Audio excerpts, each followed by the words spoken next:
It's that time. You're officially in Alert Zone. Welcome to the Alert Zone TV. I am the Wizard Uncle James. I would love for you to become an active citizen of the Alert Zone. Sorry about that, everybody. And you already know how to do that. So, never mind the wind. Sitting out here with my grocery store gun. My Smith & Wesson M&P Shield 2.0. Chambered in 45 ACP is the combat. Yeah. Yeah. My safety back on. And this is my grocery store / movie theater gun. If I'm going to the grocery store, the movie theater, that's probably going to be the gun I have. Because it's striker fired. I don't got to worry about that hammer hitting me. But it's 45 ACP. This is not to engage in a firefight with somebody. This is to get me and my party out of the theater. So, I just wanted to talk to the new gun owners, the newcomers, about understanding your gun rights, your Second Amendment rights, and understanding how to practice them properly without getting yourselves in trouble. And I want everybody, male or female, to understand something.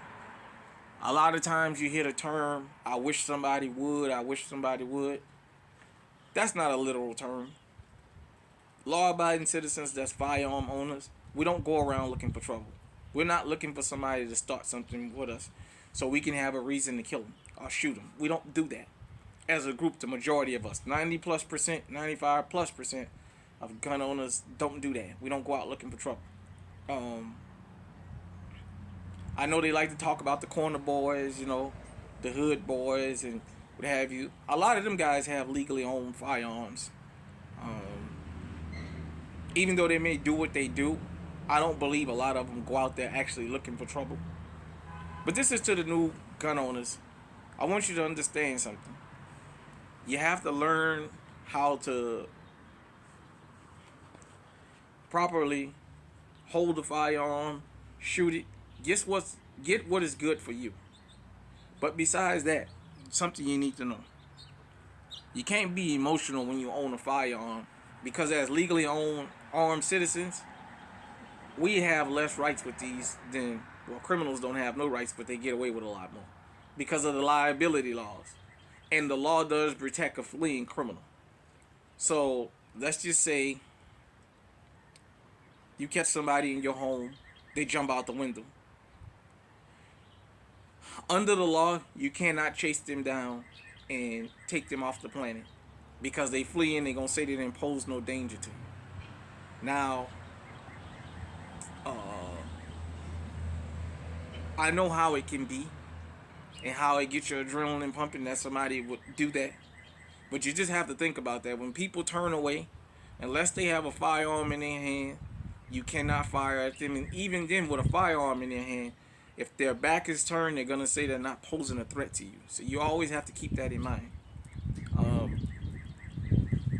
But I also want to give a word of encouragement to new firearm owners and people that's going to be eligible soon.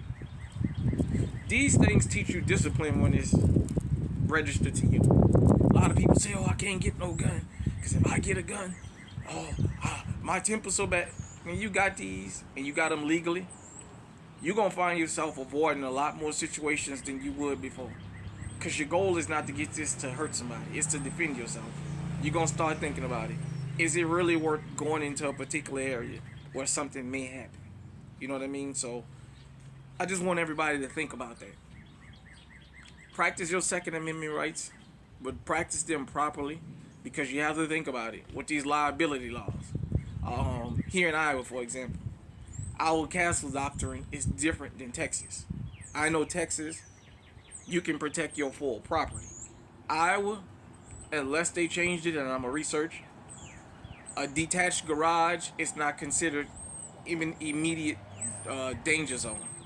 So if the garage is not attached to your home, I know of somebody that went out and caught somebody breaking in their car trying to steal it in the garage, and he put a couple bullets in the guy, and the guy survived and wound up suing him, and he had to pay his medical bills. And the argument was, well, the garage is not attached to your home, so you're not in any kind of danger. like I said, I'm gonna research that again and see if it's been updated. But this is something you should research wherever you live. What is your castle doctrine as opposed to your home property? You also need to know if you live in a stand your ground state, you don't have a duty to retreat necessarily on paper, but sometimes you have to ask yourself, if you retreat, is that better than having to face the wrath of the law? As you guys know, I'm referring to the school fight in Missouri, where the two little girls got in a fight in the street, and the one little girl in the stand your ground state backed up, and they're trying to give her, they're calling for attempted murder charges on her, and they wording it as though she went out and he attacked this girl. But nevertheless, unless you George Zimmerman, you can stand your ground, but you can't run your ground. George Zimmerman was allowed to run Trayvon Martin down and didn't use the stand your ground law. That's how he got off, for those of you who don't know. So, you don't have a duty to retreat in a stand your ground situation, but sometimes ask yourself, is it worth the situation of you even being in? And lastly, for new gun owners, I want y'all all to understand this. Friends and family tend to get Billy Badass when they know you got one of these legally.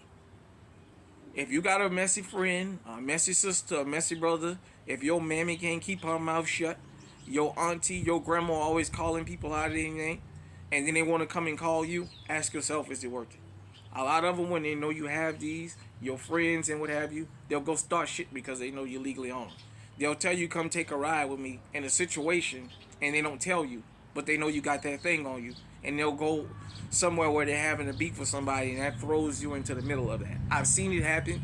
I've even had it happen to me when I was first a gun owner. I got through into some situations that could have cost me my freedom or my life or both. So that's why I'm giving you guys this advice. I wouldn't be giving you this advice if I didn't go through it myself or I didn't know what I was talking about. So just think about that. Once you get legally armed, you can still be around your friends and your family members and whoever that is with them loud mouths, but don't let them throw you into a mix, because at the end of the day, it's your life and it's your freedom. It's your rights, because something a lot of new firearm owners don't think about is defending yourself is only the beginning. It's the investigation afterwards, and then you always so have to realize a lot of times criminals have people that'll retaliate for them. There's a lot of people who feel like their brother, their sister, their cousin, their best friend, their whatever, should be allowed to victimize you, and you should not be allowed to fight back, even to the tune of them breaking in your home. There's a lot of people that feel like the most you should do is hold the person at gunpoint until a law enforcement arrives. Even if the person is threatening you, you should retreat in your home and not open fire on them. Excuse me. So in situations like that, the law may clear you, but the streets might not let it go. So keep that in mind. Is this something that you really want to deal with long term? Interjecting yourself into something. Hit me in the comment section, let me know what you think. Until next time, stay safe, stay armed. I'm rolling with my grocery store gun today. Stay on high alert.